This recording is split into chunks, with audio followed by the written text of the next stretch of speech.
ಶೋಷಿತರ ಸಂರಕ್ಷಣಾ ಸಮಿತಿ ಬೀದರ್ ಅವರು ಈ ದಿನ ಮೊದಲೇದಾಗಿ ತಮಗೆಲ್ಲರಿಗೂ ನಾನು ಧನ್ಯವಾದಗಳನ್ನು ಸಲ್ಲಿಸ್ತೇನೆ. ತಾವು ಶಾಂತಿಯುತವಾಗಿ ಪ್ರತಿಭಟನೆ ಮಾಡಿ ತಮ್ಮ ಮನವಿನ ನಮ್ಮ ಜಿಲ್ಲಾಡಳಿತಕ್ಕೆ ಸಲ್ಲಿಸ್ತಾ ಇದ್ವಿ. ಅದರಿಂದ ತಮಗೆಲ್ಲರಿಗೂ ಧನ್ಯವಾದಗಳನ್ನು ಸಲ್ಲಿಸ್ತಾರೆ. ಇದು ಸತ್ಯ ಇದೆ, ಯಾರು ಯಾರ ಮೇಲೆ ದಬ್ಬಳಿಕೆ ಮಾಡೋದು, ದೌರ್ಜನ್ಯ ಮಾಡಬಾರ್ದು. ವಿಶೇಷವಾಗಿ ಜಿಲ್ಲಾಡಳಿತದಿಂದ ಈ ಥರ ಕ್ರಮ ಆಗ್ತದೆ ಅಂತ ತಾವೆಲ್ಲರೂ ಏನು ಒಗ್ಗಟ್ಟಿನಿಂದ ಬಂದು ನಮಗೆ ಮನವಿ ಸಲ್ಲಿಸ್ತೀವಿ. ನಾವೆಲ್ಲರೂ ಸಂಬಂಧಪಟ್ಟ ಇಲಾಖೆಗಳ ಜೊತೆ ಇದನ್ನು ಸಂಪರ್ಕ ಮಾಡಿಬಿಟ್ಟು ಇನ್ನು ಮುಂದೆ ಈ ಥರ ಯಾವುದೇ ಘಟನೆಗಳಾಗಲಾರ್ದಂಗೆ ಮತ್ತು ಆಗಿದ್ರ ಬಗ್ಗೆ ಕ್ರಮ ತಗೊಳ್ಳೋಕ್ಕೆ ನಾವು ವ್ಯವಸ್ಥೆ ಮಾಡ್ತೀವಿ. ಈಗ ಜಿಲ್ಲಾಧಿಕಾರಿಗಳು ಎಲೆಕ್ಷನ್ ವೀಸಿಲಿದೆ, ಬರಲಿಕ್ಕೆ ಅವಕಾಶಗಳಿಲ್ಲ, ಆದ್ದರಿಂದ ನನ್ನ ಕಳಿಸಿದ್ದಾರೆ. ಈಗಲೇ ನಾನು ಜಿಲ್ಲಾಧಿಕಾರಿಗಳ ಗಮನಕ್ಕೆ ತಂದು ಇದಕ್ಕೆ ಸಂಬಂಧಪಟ್ಟಂತೆ ಕ್ರಮ ತಗೊಳ್ಳೋಕ್ಕೆ ವ್ಯವಸ್ಥೆ ಮಾಡ್ತೀವಿ. ಶೋಷಿತರ ಸಂರಕ್ಷಣಾ ಸಮಿತಿ ವತಿಯಿಂದ ಬೀದರ್ ಜಿಲ್ಲೆಯಲ್ಲಿ ಒಂದು ಪ್ರತಿಭಟನೆ ಹಮ್ಮಿಕೊಳ್ಳಲಾಯಿತು. ಮಾನ್ಯ ಜಿಲ್ಲಾಧಿಕಾರಿ ಅವರ ಮುಖಾಂತರ ಮಾನ್ಯ ಮುಖ್ಯಮಂತ್ರಿಗಳಿಗೆ ನಾವು ಒಂದು ಮನವಿ ಪತ್ರ ಸಲ್ಲಿಸ್ತಾ ಇದ್ದೀವಿ.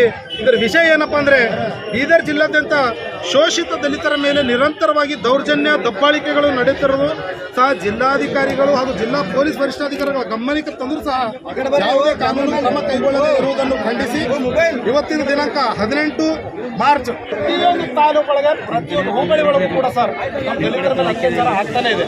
ಯಾವುದೇ ತರ ಗಮನಕ್ಕೆ ತಂದರೂ ಕೂಡ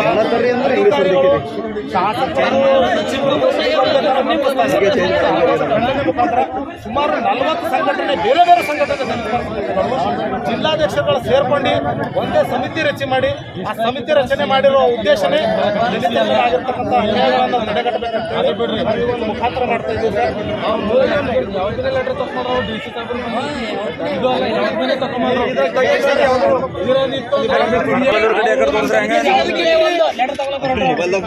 ಲೆಟರ್ ತಗೊಂಡ್ರು ಅವ್ರಿಗೆ ಕೈ ಮೆತ್ಕೋತದ ಏನು ಬಾಯಿಗೆ ಮೆತ್ಕೋತದ DC ಸಾಹೇಬ್ರಿಗೆ.